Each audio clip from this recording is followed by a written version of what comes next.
آج پھر یہودی سیکورٹی فورسز نے مسجد الاقصی کے اوپر نمازیوں اور مسجد الاقصی کی بلڈنگ کے اوپر حملہ کیا ہے۔ اس کے علاوہ مزاحمتی فلسطینی تنظیمی جہاد اور حماس کے درمیان بات چیت بھی ہوئی ہے کہ کس طریقے سے اسرائیل اور اس کے غاصبانہ رویے کو ہم روک سکتے ہیں۔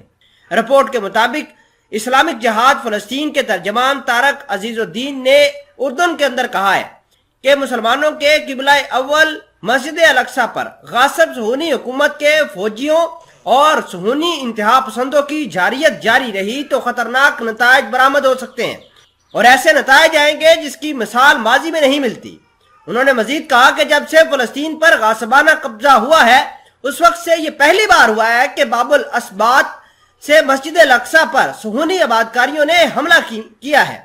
انہوں نے کہا کہ فلسطینی قوم اور بیت المقدس کے شہریوں کی استقامت و مزاحمت کی بنا پر مسجد الاقصی کی زمان و مکان کے اعتبار سے تقسیم کا غاصب صہیونی حکومت کا ناپاک شرمناک منصوبہ کبھی پورا نہیں ہوگا۔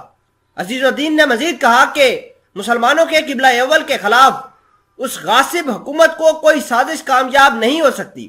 جہاد اسلامی فلسطین کے ترجمان طارق عزیز الدین کا مزید کہنا تھا کہ صہیونیوں کی سازشی منصوبے اس بات کے متقاضی ہیں کہ فلسطینی ہر سطح پر مکمل طور پر تیار اور چوکس رہیں۔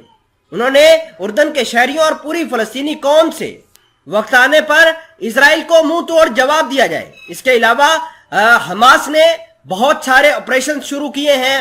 آپ کو جیسا کہ پتہ ہے کہ اسرائیل نے بھی جگہ جگہ خصوصاً نیبولس، ویسٹ بینک، غزہ کی پٹی پر بہت سارے آپریشن کیے اور بہت ساروں کو گرفتار کیا۔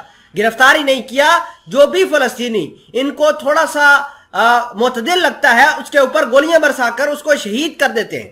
حماس کے ترجمان حازم قاسم نے کہا کہ غاصب صہیونیوں نے مسجد الاقصی کے خلاف اشتعال انگیزی اور اس مقدس مقام کی بے حرمتی کی ہے اور اسے جارحیت کا نشانہ بنانے کا عمل تیز کیا ہے۔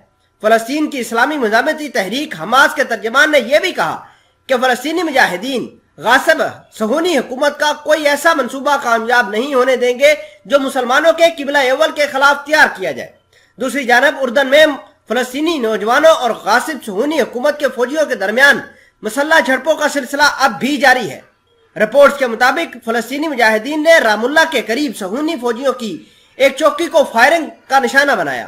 اسرائیل کی ٹی وی چینل نے یہ بھی کہا کہ اردن میں افرا اور اسی طرح پیتسار میں فلسطینیوں نے صہیونی فوجیوں کی جارحیت کے جواب میں ان کے اوپر فائرنگ کی۔ ابھی تک 3-4 مختلف جگہوں کے اوپر اسرائیل نے آپریشن کر رکھا ہے۔ اسرائیل نیبولس کے علاقوں پر اٹیکس کر رہا ہے، شیلنگ کر رہا ہے اور ٹینکس کا استعمال کر رہا ہے۔ اگر ہم بات کریں ویسٹ بینک کی تو وہاں پر ریفیوجیز کیمپ کو نشانہ بناتا ہے۔ اسرائیل کا یہ ماننا ہے کہ یہ ویسٹ بینک کے اوپر ریفیوجیز کیمپ جو ہے یہ دراصل حماس کے گٹھوں کے جو ٹھکانے ہیں، یہاں پر بہت سارا اسلحہ ہے جس کو لے کر اسرائیل اس کے اوپر اٹیکس کرتا ہے۔ آپ کو یہ بتا دیں کہ عام مہاجر اس کے علاوہ غریب لوگ کیمپس کے اندر رہتے ہیں اور اسرائیل ان کو مار کے کہتا ہے کہ ہم جنگ جیت رہے ہیں۔ یہ بات نہیں، جب ان کا سامنا ہوتا ہے حماس کے ساتھ یا پھر فلسطینی اسلامک جہاد کے ساتھ یا حزب اللہ کے ساتھ تو تب اسرائیل کے حالات کچھ اور ہو جاتے ہیں۔